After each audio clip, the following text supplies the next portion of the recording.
Morning walk করা খুব ভালো, বাট শীতকালে মর্নিং ওয়াকে যাওয়ার মজাটাই একটা আলাদা। আর তাও যদি হয় এরকম একটা কুয়াশাচ্ছন্ন পরিবেশ, দেখে মনে হবে এক টুকরো দার্জিলিং, বাট না, এটা আমাদের city of joy.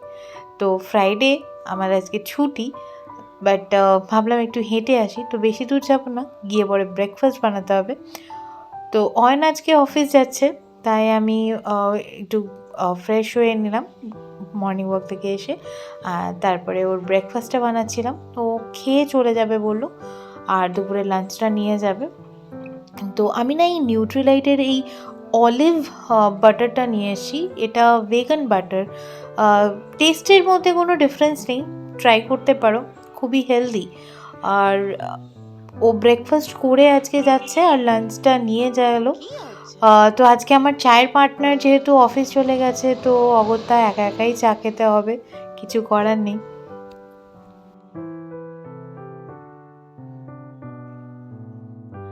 Good morning everyone, welcome back to my channel. তো 2025-এর এটা প্রথম ব্লগ। হ্যাঁ, আগের ভিডিওগুলো আমি কাল রাত অবধি আপলোড করেছি, কারণ আসার পর থেকে আমার অফিস স্টার্ট হয়েছিল। দুদিন একটু রেস্ট নিয়েছিলাম, নিজের মতো করে কাটিয়েছি। আর দুর্গাপুর যখন এলাম আসানসোল থেকে, তখন মা বাবা দিদা সবার সাথে একটু টাইম স্পেন্ড করেছি, তো তখন আর ওগুলো এডিট করা হয়নি। আর যেহেতু ওখানে ইন্টারনেট মানে মোবাইল ইন্টারনেটের ভরসা, তো ওটাকে আপলোড করা অত বড় ভিডিওগুলো পসিবল ছিল না। তো ওই কারণে এখানে এসে আমাকে এডিট করতে হয়, অ্যান্ড দেন আমি আপলোড করেছি। তো আই হোপ সকলে Christmas and new year eve খুব ভালো করে কাটিয়েছ।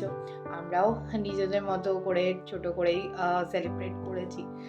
তো এই, আর আজকে যদিও ফ্রাইডে, বাট আমার আজকে উইক অফ। অ্যাকচুয়ালি কালকে আমাদের অফিস থেকে সবাই পিকনিকে যাচ্ছে, but due to some reason আমি যেতে পারছি না। তো ওই কারণে আমি আজকে উইক অফ নিয়েছি।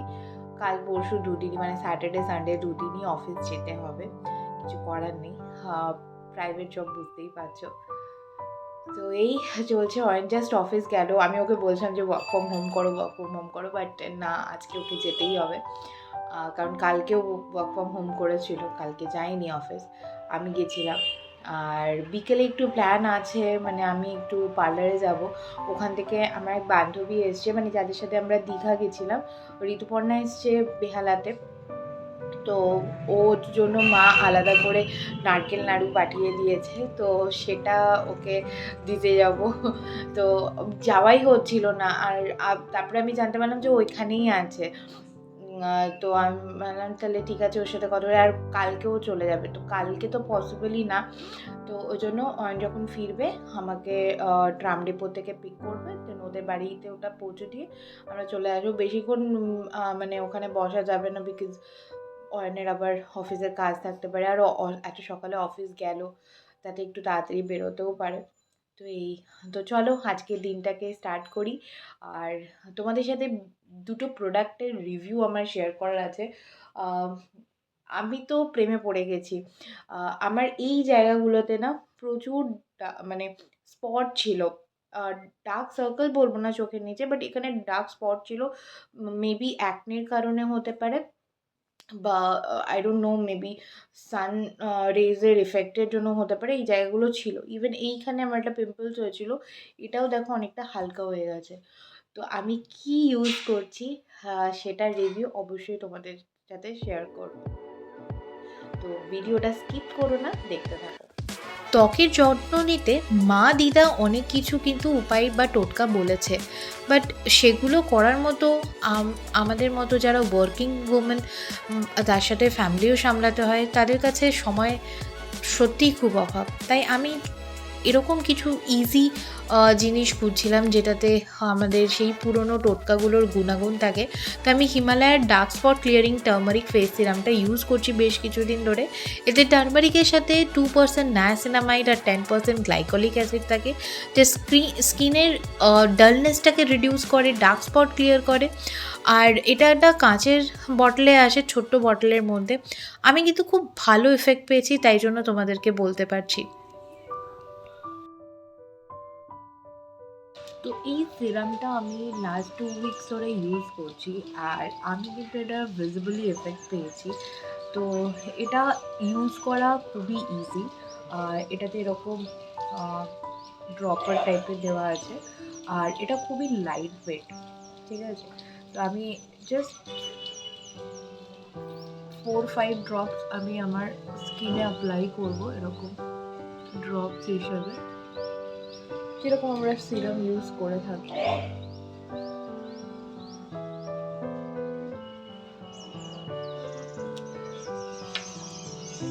আর জেন্টলি ম্যাসাজ করে নেব হালকা হালকা।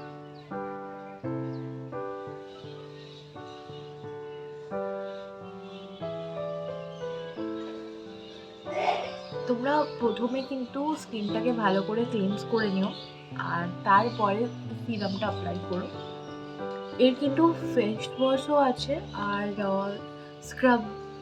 স্ক্রাবও আছে। ইভেন এটাতে একটা ফেস মাস্ক কিটও আছে, ফেস মাস্কও আছে। তো তোমরাও চাইলে এটা কিন্তু ইউজ করতে পারো। আর দেখো, একদম হাতে কোনো চিপচিপে ভাব নেই, স্কিনটাও দেখো, এই জায়গাগুলো আমার যে স্পটগুলো ছিল না, সেগুলো কিন্তু অনেকটাই রিডিউস হয়েছে। তো আমি কিন্তু ডেফিনেটলি এটাকে রেকমেন্ড করবো, তোমরা চাইলে এটাকে অবশ্যই পারচেস করতে পারো। আমি এটা অ্যাকচুয়ালি নিয়েছি অ্যামাজন থেকে, তো এটার প্রাইস 499, বাট আমি 200 সামথিংয়ে পেয়ে গেছি, অফারে ছিল। তো এটা তোমরা নাইকাতেও পেয়ে যাবে। আমি অ্যাকচুয়ালি নাইকা আর অ্যামাজনেই এটা দেখছিলাম, তো আমি অ্যামাজন থেকেই পারচেস করেছি। তোমরা চাইলে এটা অ্যামাজন বা নাইকা যে কোনো একটা জায়গা থেকে, ইভেন তোমরা অফলাইন স্টোরেও পেয়ে যাবে, হিমালয়া স্টোরে বা নর্মাল কসমেটিক্সের স্টোরেও কিন্তু এটা অ্যাভেলেবেল। তো এটা একটা রিভিউ। আর একটা রিভিউ আমি দেবো, সেটা একটু পরে দেবো, আমার বেশ কিছু কাজ আছে, সেগুলো করে নিই তারপর।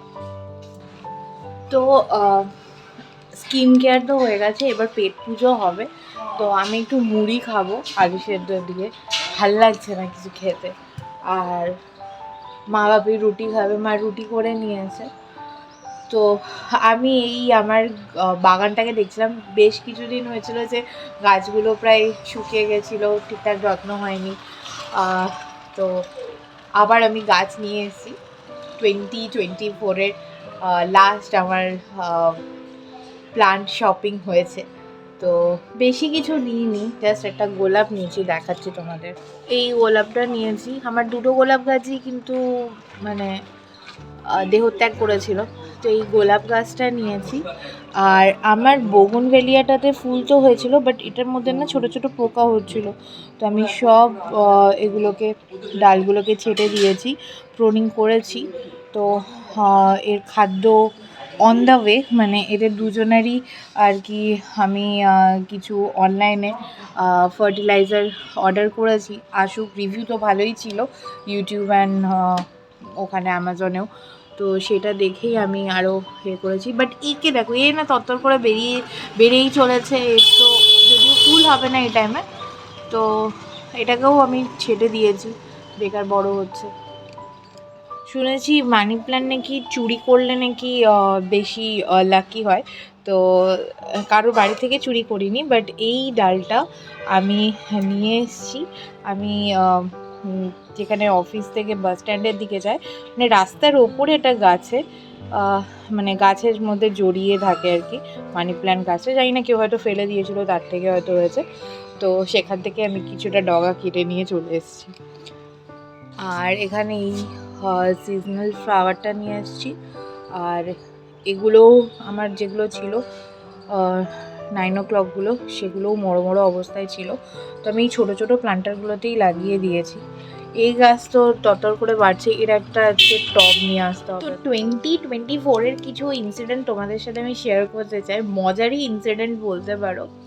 তো প্রথম হচ্ছে 2-3টে জিনিস চুরি হয়েছে, কিছু জিনিস ফেরতও এসছে। তো ফার্স্ট আমরা যে টিউসডে গেলাম দিদির বাড়ি 24, তার আগের টিউসডের কথা, সরি টিউসডে না, তার আগের হ্যাঁ টিউসডেই কথা। তো আমাদের যে জমাদার আছে মানে যে পরিষ্কার টরিষ্কার করে দেয় আর কি, তো ওই আঙ্কেল এসেছিলো, পরিষ্কার টরিষ্কার করেছে। তো আমাদের সিঁড়িতে নর্মাল ইউজের চটিগুলো, বাইরের চটিগুলো রাখা থাকে, স্লিপার্সগুলো। তো উনি কী করেছেন, ঝাঁট দেওয়ার সময় ওটাকে একটু ওপরের দিকে তুলে দিয়েছেন। তো বাপি পরে দেখতে পেয়ে এগুলোকে নিচে নামিয়ে এনেছে। তো আমার আর অয়নের দুটো নতুন স্লিপার আমরা যখন দীঘা গেছিলাম তখন কিনেছিলাম। তো বাপি কি করেছে, আমার স্লিপারটা উপরে রেখেছে, তার তলাতেই মানে দুটোকে একটার উপরে চাপিয়ে রেখেছে। নিচে ছিল অয়নের স্লিপারটা, আমার স্লিপারটাতে একটা ছোট্ট ফুল দেওয়া আছে। তো ওটা বেসিক্যালি ফিমেল দের জন্য। তো যাই হোক, আর অয়নের যেটা সেটা ইউনিসেক্স, যে কেউ পড়তে পারে।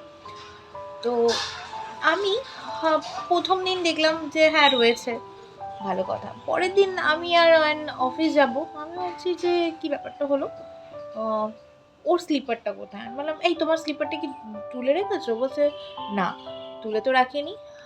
তো বাপি বলছে হ্যাঁ আমিও দেখলাম ওটা নেই, কোথায় গেল? আমি ঠিক আছে অফিস গিয়েছি। আমি বললাম ঠিক আছে বাড়িতে হয়তো ভেতরে হয়তো পড়ে গেছে, মনে নেই হয়তো।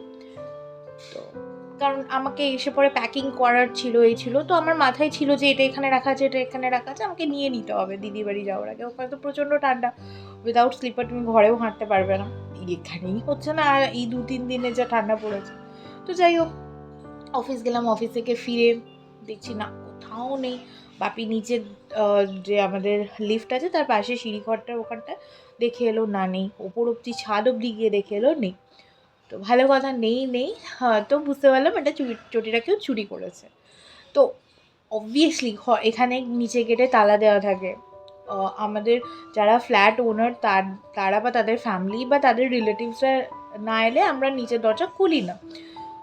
তো এখান থেকেই কেউ নিয়েছে। তো আশেপাশে দেখা হলো, কোথাও নেই। তাই বললাম যে নিয়েছে তার তো ভাই একটা ছিচকে চোরের মতো চটি চুরি করেছিস, চেয়ে নিতে পারতিস, দিয়ে দিলাম। তো মন থেকে যেরকম হয় খারাপ কথা বেরিয়েইছে। তো যাই হোক 2 দিন পরে পাশের ফ্ল্যাট ওনারের মাদার ইন ল এর সাথে আমার মাদার ইন ল কথা বলছে। তো বললো যে এরকম চটি চুরি হয়েছে, তো আপনারা চটিগুলো একটু গুছিয়ে রাখবেন। আমার বৌমা সমস্ত চটি কাবার্ডের মধ্যে ওখানে যে আমাদের র্যাকটা আছে ওখানে লক করে রেখে দিয়েছে। মানে একদমই যেগুলো খুব ইউজ হয় সচরাচর সেগুলো ছাড়া সব চটি ঢুকিয়ে রেখে দিয়েছে। তার কিছুক্ষণ পর বাপি ছাদ থেকে নেমেছে, দেখছে ওই স্লিপারটা যেটা হারিয়ে গেছিলো বা চুরি হয়ে গেছিলো সেটাকে ধুয়ে রাখা। ঠিক আছে, ধুয়ে রাখা ইন দ্য সেন্স আমাদের বাড়ির দরজার সামনে ধুয়ে কেউ রেখে গেছে। তো বোঝাই গেল যে কে বা কারা নিয়েছে। তো ঠিক আছে যাই হোক ওটা পাওয়া গেল। আমরা দিদি বাড়ি এলাম 30th অয়েল নিচে ডাস্টবিনে ময়লাগুলো ফেলতে গেছে সকালবেলা। আমরা 29th ফিরেছি। তো ময়লাগুলো ফেলতে গেছে, বলছে কাল রাত্রে এটা ঢাকনা দেওয়া ছিল ডাস্টবিনে, আজকে নেই কেন? তো বুঝতে পারলাম সেটাও খোয়া গেছে। এবং সেটাকে যেহেতু আমাদের সব ফ্ল্যাটে সেরকমভাবে লোক থাকে না, অনেকে ফ্ল্যাট কিনে রেখে দিয়েছে বাইরে থাকে, তো একটাই ডাস্টবিন রাখা আছে বড় সাইজের, তার ঢাকনা। তো হাওয়াতে যাতে উড়ে না যায় আমি ওকে বলেছিলাম একটা ইট রেখে দেবে। তো এখানে কোথাও একটা কাজ হচ্ছিলো, তো একটা বড় মাপের ইটের টুকরো ওটার উপরে চাপা দেওয়া থাকতো। তো যে নিয়ে গেছে না, সে ঢাকনা আর ওই ইটটা নিয়ে গেছে, মানে তার ওইটুকুই দরকার ছিল। মানে অবভিয়াসলি এখানে বাইরের কেউ এসে তো আমাদের ডাস্টবিনে হাত দেবে না। এখানে দুটো অ্যাপার্টমেন্ট পাশাপাশি, আর এখানে একটা বড় গেট আছে আর আমাদের নিজস্ব ছোট গেট আছে। তো বড় গেটটা দিয়ে আমরা খুব একটা ইউজ করি না, আমাদের সামনের গেটটা দিয়েই আমরা মানে নর্মালি বেরোই। তো কে আর ঢুকতে পারে, মানে আর সেম কালারেরই অনেকের ডাস্টবিন রয়েছে সেম কালারের। ইভেন আমাদেরটা ওই 1-2 দিন আগে পরেই আনা হয়েছিল। তো যাই হোক, কারোর ছিল না হয়তো, সে নিয়ে গেছে। মানে চোরের এইরকম দুর্গতি হয়েছে, মানে দুরবস্থা যে ডাস্টবিনের ঢাকনা চুরি করেছে। কি আর বলবো, এই হচ্ছে গিয়ে 2024-এর মজাদার চুরির গল্প, যেটা তোমাদের সাথে শেয়ার করলাম। তো তোমাদের সাথেও যদি এরকম কোনো স্টোরি থাকে আমাকে নিশ্চয়ই বলো, আমি ইন্টারেস্টেড এইরকম কোনো চুরির গল্প শুনতে। ভাবছি এইসব চুরি নিয়ে একটা মানে গল্পের বই লিখে ফেলি। তো আমি আজকে বলছিলামই তোমাদের আলু সেদ্ধ দিয়ে মুড়ি খাবো, একটু চানাচুর আর একটু আচার তেলও নিয়ে নিয়েছি। আজকের মেনু সিম্পল। এখানে রাত্রের রান্নাটা হচ্ছে এটা পেঁপে, বিনস আর মটরশুঁটি দিয়ে আমি একটা তরকারি মাখা তরকারি করবো। পেঁপেটা একদম কাঁচা ছিল, একটু বেশি করে জল দিয়েছি। এটা মার বাপি রাত্রের হয়ে যাবে। আর এখানে এবেলার জন্য বেগুন পোড়াচ্ছি, যদিও আজকে ফ্রাইডে। আমাকে আমার মা বলে তোর জন্মবার তুই খাস না পোড়াটা, বাট আমি লোভ সামলাতে পারলাম না। বেগুনটা বেশ সুন্দর ছিল। এখানে টমেটো পুড়িয়ে নিয়েছি, এখানে বেগুনটা পোড়ানো চলছে, একসাথে মাখো। আর একটুখানি সবজি কেটে নিয়েছি, এটা দিয়ে মাছের ঝোল হবে, ব্যাস। অয়ন্ত রাতে ভাত খাবে, তো রাত্রেবেলায় আমি যখন কালকে টিফিনটা বানাবো সেটা থেকে একটু সবজি তুলে রেখে নেবো, আর এই পেঁপে তরকারি আমি একটু নিয়ে নেবো, হয়ে যাবে। এই করে ঠান্ডার মধ্যে আর কিছু বেশি ভালো লাগছে না। খাওয়া দাওয়ার পর আমি একটু বেরোলাম, একটু বেহালা বাজার যাচ্ছি, কিছু টুকটাক কেনাকাটার আছে, কিছু দরকারও আছে। একটু যাব মানির পার্লারেও। আর আসার সময় অয়নের সাথে ফিরে যাব, বেশি দেরি করব না, 2-3টে কাজ আছে, চটজলদি করেই ফিরে যাব।